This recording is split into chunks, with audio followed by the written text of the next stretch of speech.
Selama ini kalau saya ngomongin FOMO biasanya adalah untuk hal-hal yang kurang baik, tapi ada satu tren FOMO dalam keuangan yang harus diikuti oleh semua orang.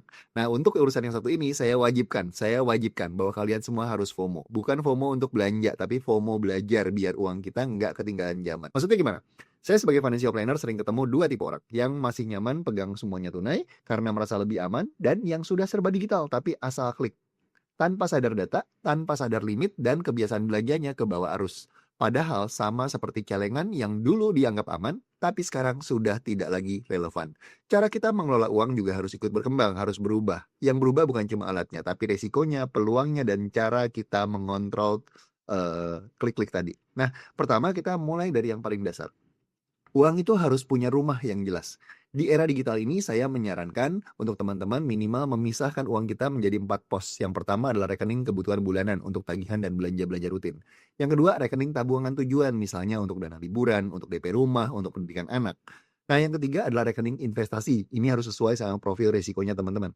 Dan yang keempat, rekeningnya untuk dana darurat yang mudah dicairkan tapi tidak mudah terkuras. Nah, kenapa harus dipisah? Karena kalau semua numpuk di satu tempat, apalagi di e-wallet yang tiap hari kita buka, maka otak kita itu menganggap itu sebagai uang yang bisa dibelanjakan. Akhirnya bocor halus, kopi lah, ongkir lah, flash sale, dikit-dikit tapi lama-lama jadi banyak.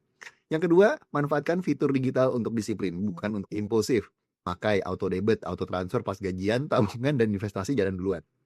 Kemudian notifikasi transaksi, supaya kita sadar setiap rupiah yang keluar dari kantong kita. Kemudian pakai catatan pengeluaran, minimal cek seminggu sekali, bukan nunggu akhir bulan baru kaget.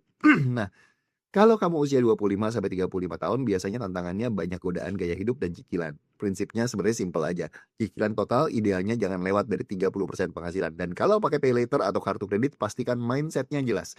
Itu adalah alat pembayaran, bukan tambahan pemasukan. Kalau nggak bisa lunas penuh di akhir bulan, berarti belum saatnya kamu pakai untuk hal-hal yang tidak penting. Kalau kamu usia sudah 36 sampai 55 tahun, tantangannya beda lagi. Biasanya untuk biaya keluarga, pendidikan anak, dan mulai mikir untuk masa pensiun. Nah, di fase ini tolong pastikan dua hal. Yang pertama, dana darurat harus lebih kuat, idealnya 6 sampai 12 bulan pengeluaran, apalagi kalau sudah punya tanggungan. Kemudian yang kedua, proteksi harus rapi, BPJS aktif, asuransi yang memang perlu, dan jangan over insure juga sampai mengorbankan tabungan atau investasi. Lalu mulailah susun untuk rencana pensiun. Hitung kebutuhan hidup per bulan di masa pensiun, lalu cicil targetnya sejak sekarang. Pensiun itu bukan soal usia, pensiun itu adalah kondisi finansial. Yang ketiga, ini yang sering dilupakan. Melek keuangan digital itu juga tentang keamanan. Tolong ingat checklist ini. Satu, jangan pernah bagikan OTP, bagikan PIN atau kode verifikasi atau kode apapun, bahkan kalau yang telepon itu mengaku dari institusi resmi. Aktifkan 2FA dan pakai password yang kuat. Cek legalitas produk atau entitas sebelum investasi. Jangan tergiur cuan yang plastik. Nah, kalau ada yang menjanjikan return tinggi tanpa risiko, biasanya risikonya itu kamu yang nanggung di belakang. Jadi FOMO yang saya mau kita semua ikuti adalah FOMO untuk paham, FOMO untuk rapih, dan FOMO untuk aman. Karena di era digital ini, yang paling berharga itu bukan cuma saldo kita, tapi juga kebiasaan dan keputusan-keputusan yang kita ambil setiap hari.